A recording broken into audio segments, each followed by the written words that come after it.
You know, they say time heals all wounds, and I think that might have been the case for me and Katsumi. Oh, no, no, no, no, no, no! Time will never heal those wounds. But those, kind of. Yeah, I won't lie, I wasn't looking forward to this review. Symphogear's third season is often considered to be a very divisive one, with many either loving it or outright despising it. And for the longest time, I have been the latter camp, but after rewatching it, I don't think I dislike it as much as I used to. I think it has all to do with what came after, including a damn good mobile game. Haven't played it myself, but the stories in XD are just wonderful. Now, of course, that doesn't automatically excuse everything the show did wrong, in my opinion. I highly doubt they had all of this planned out, and therefore it's still not a great product. I just wanted to give credit where it's due, as Ono and Kaneko did at least learn from their mistakes. With all that out of the way, I will do my due diligence to give the show the praise and whappings it deserves as we take a look at Symphogear GX. Did I really just do 2 Yu-Gi-Oh! References in this intro?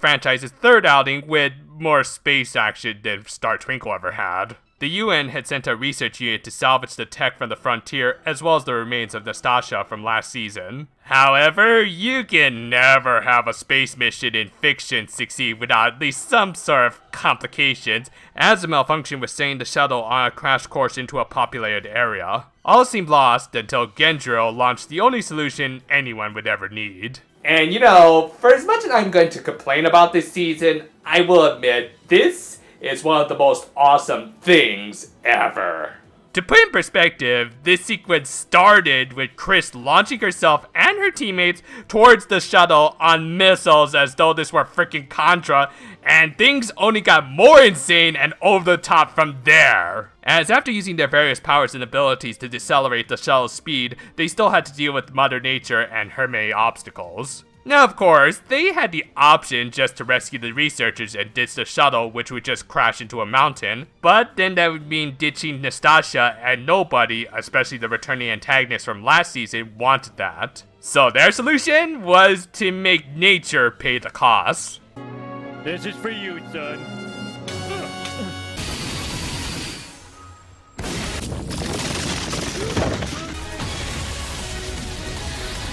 Hey, wait a minute.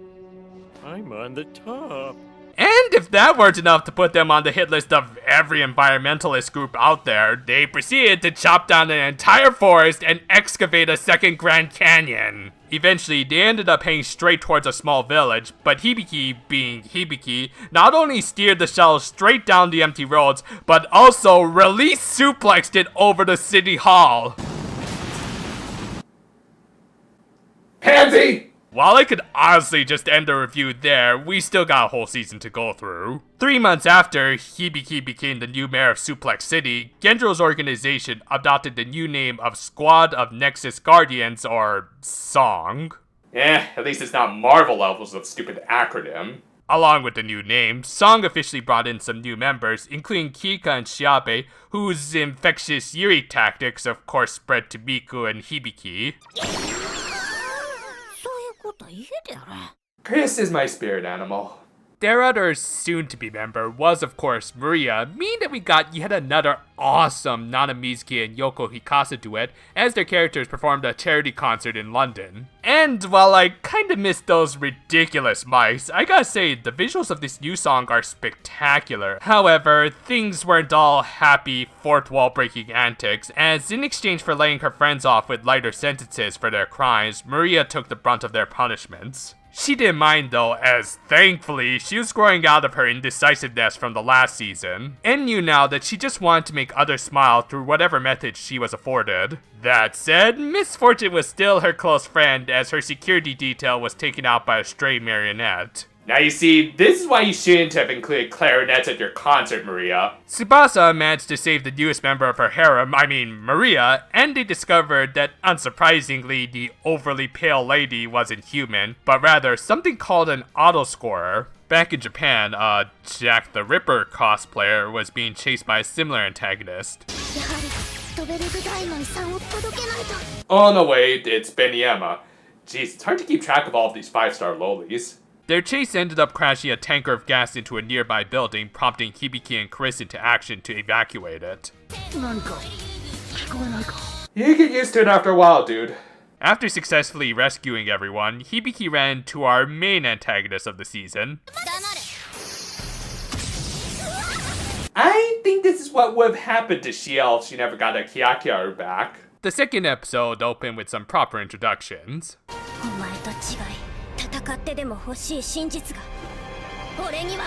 First sign that your season is gonna have problems is when you have that sort of vague-ass exchange with the main villain. Meanwhile, Miku and her classmates were hanging home from Chris's apartment. Your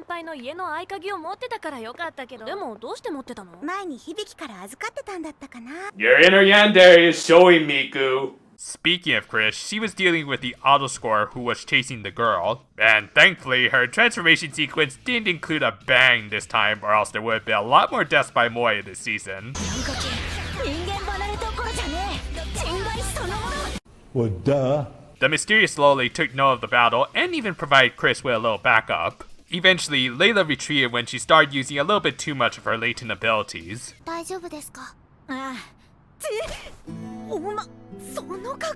You're one to talk! She introduced herself as Elf 9 and explained that both she and Carol were alchemists. Too easy. But yeah, considering that Symphogears are basically a blend of tech and magic, you could say they follow similar practices as alchemy. Too bad Carol wasn't willing to play ball with Hibiki, leading to this rather irritating little exchange.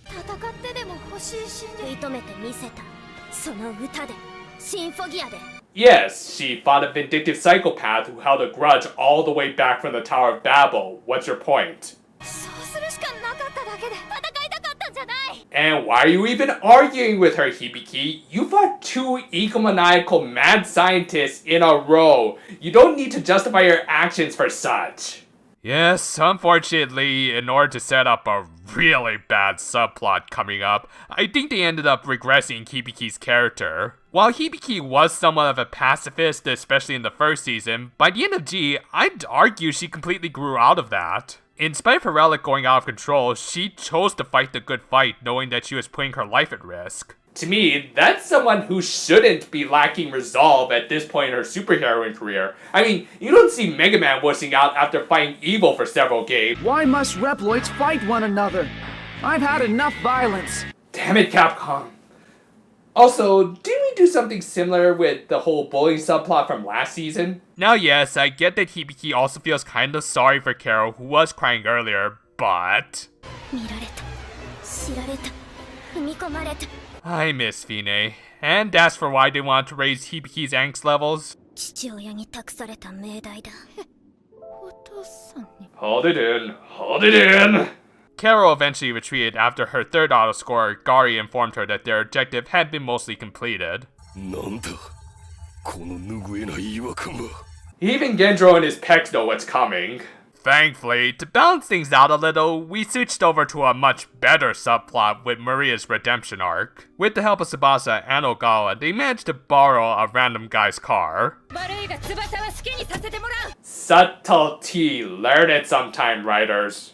That aside, I actually really like Maria's subplot of becoming a puppet to the UN. Basically, as a part of the former Fine group's probation, she agreed to pretend to have been a double agent during the events of G. In their words, they wanted her to become an idol once again, even though Maria deep down knew she was nothing but a false idol. With that in mind though, she thankfully wasn't willing to completely bend to their will like she did with Dr. Ver, making for a much more interesting character than the one I spent a good chunk of time complaining about in the last video. Again, while I do think they made mistakes in the previous season, and will make even more this season, I do appreciate the fact that these creators are taking in their criticisms and learning from them. Eventually, Farah caught up with them, and at the same time, Chris and Elf 9 were dealing with their own problems. Yeah, yet another minor complaint I have about this season. While the action is its usual flavor of enjoyably OTT, they do kind of front-load it to the point it's hard to keep up with all of it in these first few episodes. Still, at least it did prompt the return of everyone's favorite villain fodder. What, and miss out on some great merchandise potential? However, while the normal types were just as easy to dispatch as ever, there were also some new foot soldiers who had been eating their Wheaties. Let me guess, these guys are graduates from the Issei Hyodo School of Fighting. But yeah, in spite of the gears being specifically designed to resist the corroding effects of the noise, these new alkanoids were created with the purpose of dissecting the world, and therefore they could find ways to bypass their defenses. Luckily, Chris and Elf 9 were rescued by Kika and Shabe, who in spite of not having their linker drugs to give them a boost, still had just enough to clear house. Now of course, the auto scorers could have easily finished them off here, but... Now I am leaving Earth for no reason! Alright, I kid. There is somewhat of a reason they let him live. I just really want to use that clip. Still, just like Maria, the other bright spots this season were also the redemption arcs of her friends, whom, on top of having a few nice scenes earlier where they contemplate what they could contribute in spite of their limited abilities, also had some nice epiphany moments where they were able to acknowledge the mistakes they made in the previous season. Specifically, how they pretty much fooled themselves into believing that by simply following their orders, they'd be able to accomplish anything. Which, yeah, putting aside the fact that two of their bosses were total lunatics, they themselves had no real goals of their own.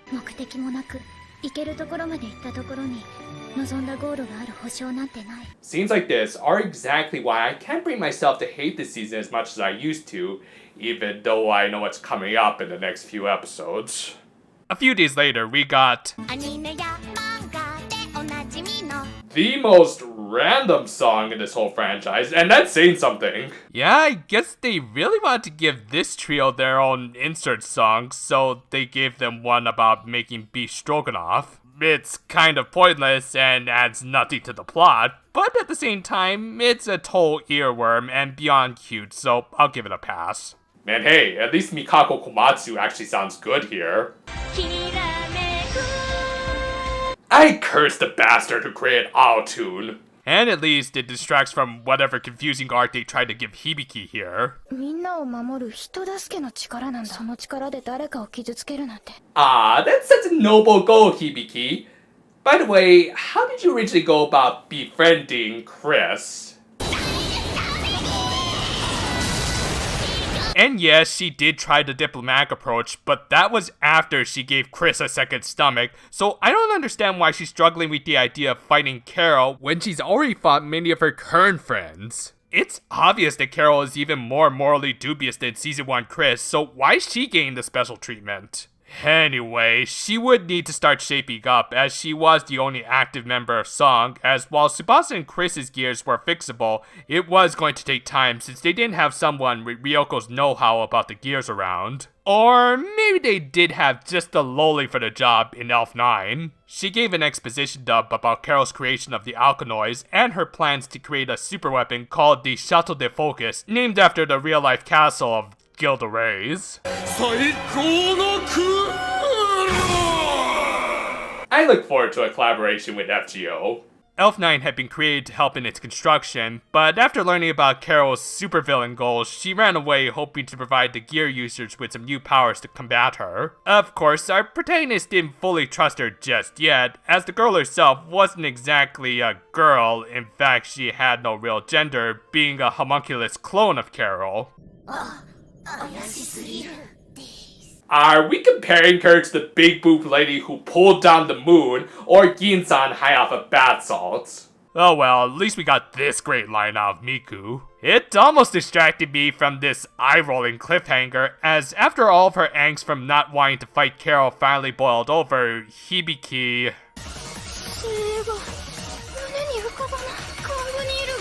However, as has been the formula so far, when our main protagonist falters, the supporting cast picks up the slack, with Shiori taking a pretty brave stance and creating an opening to allow all of them to escape. I mean, okay, Garia didn't actually buy it, but still damn impressive for pretty much a background character. Which is another nice thing I noticed during a second viewing of the show. This season is actively trying to give every underdeveloped character from the previous 2 seasons a moment to shine, be it the antagonist from G, or this trio and their Stroganoff song.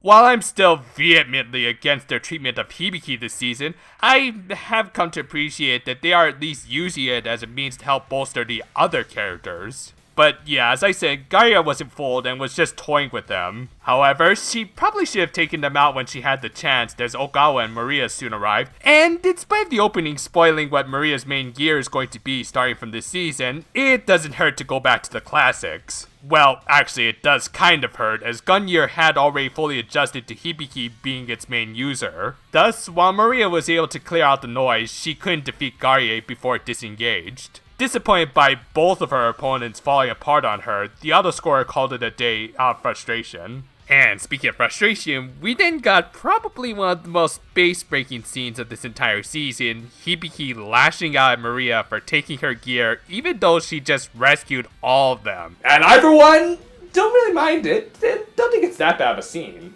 I mean, again, while I don't like the concept of angsty Hibiki, I can't really fault this scene for at the very least following through with that flawed concept. It makes sense that Hibiki would be frustrated at her inability to protect her friends. The one thing I hate the most in my shows is narrative inconsistencies, which honestly this whole franchise has a whole bunch of, so compared to everything else, this gets a pass for me. Meanwhile, Elf9 had come up with a plan to defeat her creator, give everyone some new super forms. You know, I was thinking of doing another merchandising joke here, but other than maybe a few plushies, they really haven't made any products based on the Ignite forms. Come on, marketing, get on that. Or at least give me my Banana Noise plushie. Regardless, they were going to need it soon, as the last and the strongest of the auto scores, Mika, had been unleashed. Yes, this character comes complete with her own cartoon sound effects. I like her. Heck, she was even nice enough to let Miku have her big speech moment of the episode, where she pretty much summarized what I said a few minutes ago about Hibiki already having fought people like her friends. And after being reminded of that little detail, she came out of her stupor just as quickly as she had entered it. Yeah, by the way, this is episode 4, so they basically spent about 3 episodes of Hibiki relearning something that's literally engraved into her. And considering she's just going to go through another angst phase later this same season, I had no idea what the point of this subplot was. Oh well, Kick-Ass Hibiki was back, and she had a pretty decent fight with Mika that she lost thanks to some support from Garie. So, after her big traumatic comeback, they have the face of this franchise suddenly lose. Yahoo and the WWE writers. With that, Elf9 proceeded with Project Ignite, leading into the next episode. About a week passed with Hibiki recovering and Elf9 nearing the completion of her project thanks to having the backing of Song and their really weird looking generators. Seriously, you can tell this series was written by a JRPG guy because of how impractical their facilities look. Anyway, those bizarre looking pinwheels would become significant in this episode, but first, we got a dream sequence with Elf9 recollecting her creator and her time spent with, I guess you could say, their father? Nah, clones are complicated. In any case, Hohenheim here was obviously an alchemist and not much of anything else. Maybe you should make him a Pegasus parfait. Just don't use the chocolate pens. But yeah, obviously for bringing up Gilda Reyes into the discussion, I guess we did need a Joan of Arc reference too, as their father was burned at the stake for his witchcraft. Because of that, Elf9 wanted to figure out what he wanted Carol to do with her life, and thus her clone was trying to prevent her from destroying the world. Oh,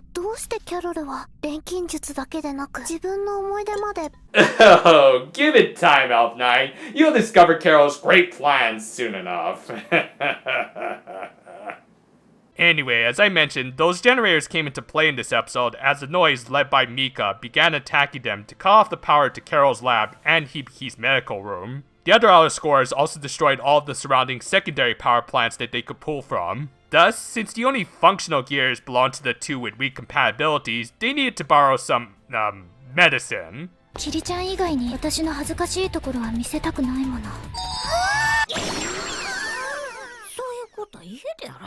Thank you, Chris.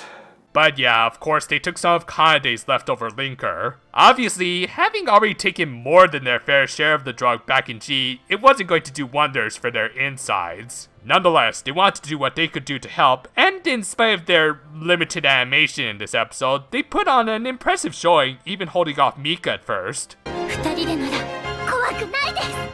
You had to say it, didn't you? To absolutely no one's surprise, the two were taken out just a few minutes later, with Shabe left completely exposed to the noise. Yeah, they're just going to end this episode on a big dramatic cliffhanger like they did with all of G and so far this entire season. ああ。振り抜けば風が鳴る剣だ。 Oh wait, they did need to promote that new Tsubasa and Chris duet song, didn't they? Cool. Thus, we opened episode 6 with yet another flashback to Daddy Dearest and his idealistic views before cutting back to his daughter and her nihilistic views. Gee, I wonder if fathers are gonna play a big part this season. Back to the battle, even without their Ignite modules engaged, Elf9's upgrades made their base forms resistant to the alkanoids. So yeah, that kinda took the steam out of the noise just as they were starting to look threatening again as opposed to just fodder. I mean, don't get me wrong, I love the noise, so it kind of pains me to see them again being reduced down to just an afterthought. Still, at least they made the slaughtering of these poor mooks more impressive with some better animation than the previous episode. I mean, it makes sense because, spoilers, this is going to be a climactic fight, but I do have to feel kind of bad that these two kind of got the short end in more ways than one. After dealing with the noise, the two shifted focus onto Mika and Carol, who had joined the battle, and oh good gravy, how much jiggle physics do you need, Chris? Yeah, throughout this season, I think they kind of upped it from previous seasons. Now don't get me wrong, I enjoy my Gynax physics as much as the next guy, but this is a bit obsessive. I mean, what else could they do for some pointless fan service? これくらいあれば不足はない。 FBI, open up! So, yeah, demonetizing transformations aside, Carol at least had a strong yet very impractical weapon. Seriously, a harp. Who do you think you are, Tristan? Still, for a show all about combat singing, how was Carol able to be such a powerhouse? And more importantly, why were they robbing us of Inoi Minase's awesome singing? Well, the answer to the former was explained to be that she was using her memories as a fuel source. Not scientifically possible! I mean, yeah, it's very silly pseudoscience, but I'm going to suspend my disbelief in a show like this. I do have my criticisms about it as a plot point, but more on that when we cross that bridge. Regardless, she took the two down super robot style. Wait, you're not my core drill. With no other options, it was time to give the Ignite modules a shot, but there were slight caveats to them. On the one hand, they would be much easier to access than the X-Drive forms. それには相当量のフォニックゲインが必要となります。 In short, we have to save them for only the season finales. On the other hand, though, they required the user to enter into a forced berserker state, not unlike Hibiki's in previous seasons. So, yeah, it's your basic deadly upgrade like Kingdom Hearts Anti-Form, again, JRPG writer. Thus, as is always the case for these upgrades, they required the user to fortify their constitution, which, considering they raised the angst levels in this season, it wasn't going to be easy as, once again, a non-Mizuki character had to confront her inner psyche to attain a new power-up. Heck, she actually uses the Tsubomi voice here. Jokes aside, I do actually really like the concept of the deadly upgrade, as often it's a good challenge for the characters to overcome, as it is here with Tsubasa confronting her fears of becoming nothing more than a tool of destruction, as well as her daddy issues. Oh god, I'm already getting a headache. And Chris dealing with her new responsibilities as a senior gear user combined with her lingering PTSD. Thankfully, the two didn't have to face their fears alone, but unless they did, no Ignite forms. Whoops. Disappointed, Carol unleashed her next big weapon, Gigantamax Muna? Well, to be fair, it does look better than that pile of garbage. Both. With the giant Dream Eater attacking the city, Chris and Tsubasa could only stand by and watch in despair. 天をつく力を。Again, I can't wear both the core drill and this at the same time. Give me a break. However, Hibiki used a very dynamic punch, which shouldn't be effective against psychic types, but this is Hibiki we're talking about. She also came in with the solution to accessing their night modules, which basically boiled down to the whole premise of this franchise, that their songs could save people's lives, so they should just believe in them and not worry about their other legit issues for now. Oh, I see. That whole angst phase was for the sake of this. A kind of bog standard shonen speech that doesn't really address either Chris or Tsubasa's internal conflicts. Great writing!